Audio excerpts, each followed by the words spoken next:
శుభరాత్రి పిల్లలు. శుభరాత్రి నాన్నగారు. ఈరోజు ఇంకో మంచి శ్లోకం చెప్పుకుందామా? అలాగే నాన్నగారు. మహాభారతంలో ఉన్నటువంటి శ్లోకాలలో మనం వ్యవహార దర్శనం అనేటటువంటి దాంట్లో రెండవ శ్లోకాన్ని చెప్పుకుంటున్నాం. మనకి బయట ఒక నిప్పు వెలిగించామనుకో, కర్రలతో వెలిగిస్తూ ఉంటాం కదా. కర్రలు లేకుండా నిప్పు వెలుగుతుందా? కర్రలుంటేనే నిప్పు వెలుగుతుంది. ఈ కర్రల్ని లేకపోతే పిడకల్ని వీటిని ఇంధనము అంటారు. ఏమంటారు? ఇంధనము. ఈ ఇంధనం ఆ నిప్పు అంటే అగ్నికి ఎలాగైతే ఉపయోగపడుతుందో మనిషికి కూడా అభివృద్ధి చెందాలి అంటే, డెవలప్ అవ్వాలి అంటే కొన్ని ఇంధనాలు ఉండాలట. అవేంటో ఈ శ్లోకంలో నేర్చుకుందాం. సరేనా? సరే నాన్నగారు. చెప్పండి. ధృతిర్దాక్ష్యం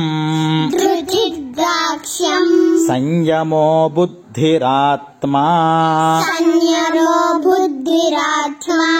ధైర్యం శౌర్యం దేశకాలా ప్రమాదః అల్పస్య వా బహునో వా వివృద్ధౌ ధనస్యేతాని అష్టసమింధనాని. సమింధనాని అంటే ఇంధనము. దేనికి? అభివృద్ధి. అంటే మన దగ్గర ఉన్నటువంటి ధనం అభివృద్ధి చెందాలి అంటే, ఇంకా డెవలప్ అవ్వాలి అంటే 8 రకాల ఇంధనాలు కావాలట. ఏంటవి అంటే, మొదటిది ధృతి. ధృతి అంటే ధారణాశక్తి, మెమరీ ఉండాలి. మైండ్కి మెమరీ లేదనుకో, ఈ రోజు చెప్పింది రేపు మర్చిపోయావనుకో, మనం అన్నీ కూడా మిస్టేక్స్ చేస్తూ ఉంటాం. ఈ రోజు చెప్పింది రేపు ఎల్లుండి ఎన్ని సంవత్సరాలైనా గుర్తుండాలి. ఒక మనిషితో మనం ఏం మాట్లాడామో గుర్తుండాలి. ఎంతమంది మనుషులను చూసినా వాళ్ళు గుర్తుండాలి. అంటే బ్రెయిన్కి ఏం కావాలి? మెమరీ కావాలి. దాన్ని ధృతి అంటారు. అలాగే దాక్ష్యం. రెండవది ఏంటి? దాక్ష్యం. దాక్ష్యం అంటే నైపుణ్యం అన్నమాట. అంటే నువ్వు ఏదైనా ఒక పని చేస్తున్నప్పుడు సక్సెస్ఫుల్ గా ఆ పని చేయగలగాలి. ఆ పని సక్సెస్ఫుల్ గా చేస్తే నీలో అభివృద్ధి ఉంటుంది, డెవలప్మెంట్ ఉంటుంది. అలాగే సంయమః. బుద్ధి ఆత్మ సంయమః అంటే, సంయమము అంటే అర్థం ఏంటంటే కంట్రోల్, సెల్ఫ్ కంట్రోల్. నీకు మనస్సు కంట్రోల్లో ఉండాలి. నోటికొచ్చినట్టు మాట్లాడకూడదు. పిచ్చి పిచ్చి ఆలోచనలు అవి మనస్సులో రానివ్వకూడదు. మనం ఏదైనా పని చేస్తున్నప్పుడు చదువుకుందామని కూర్చుంటాం. కూర్చున్నప్పుడు మైండ్ ఏమవుతుంది? వీడియో గేమ్స్ చూద్దాం, టీవీ చూద్దాం అని మనస్సు అవి చెప్తూ ఉంటుంది. నువ్వు మనస్సు చెప్పింది విన్నావా, చదువు ఆపేస్తావు.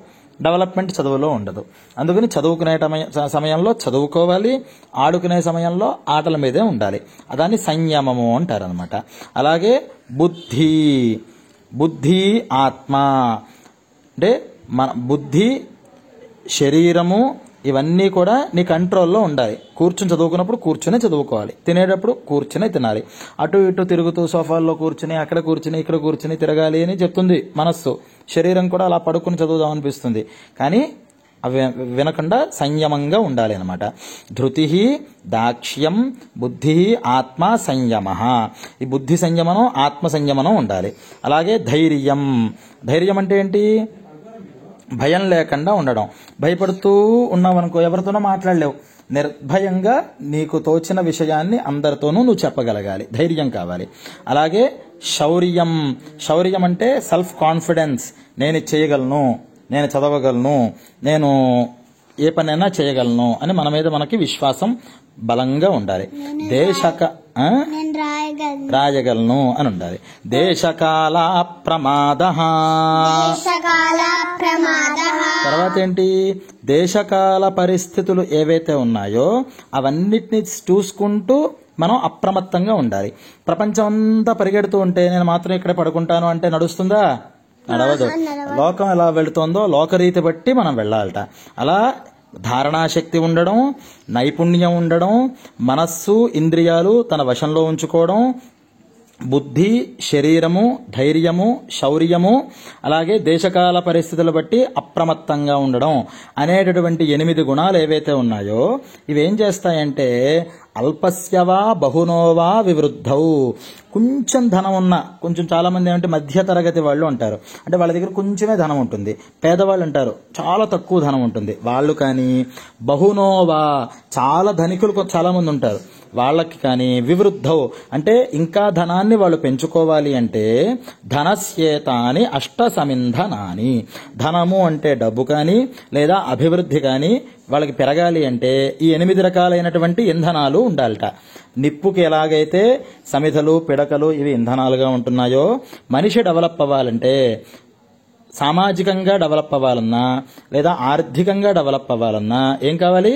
ఈ 8 లక్షణాలు ఉండాలి. అందరికీ అర్థమైందా? ఇంకొకసారి ఈ శ్లోకం చెప్పుకుందామా?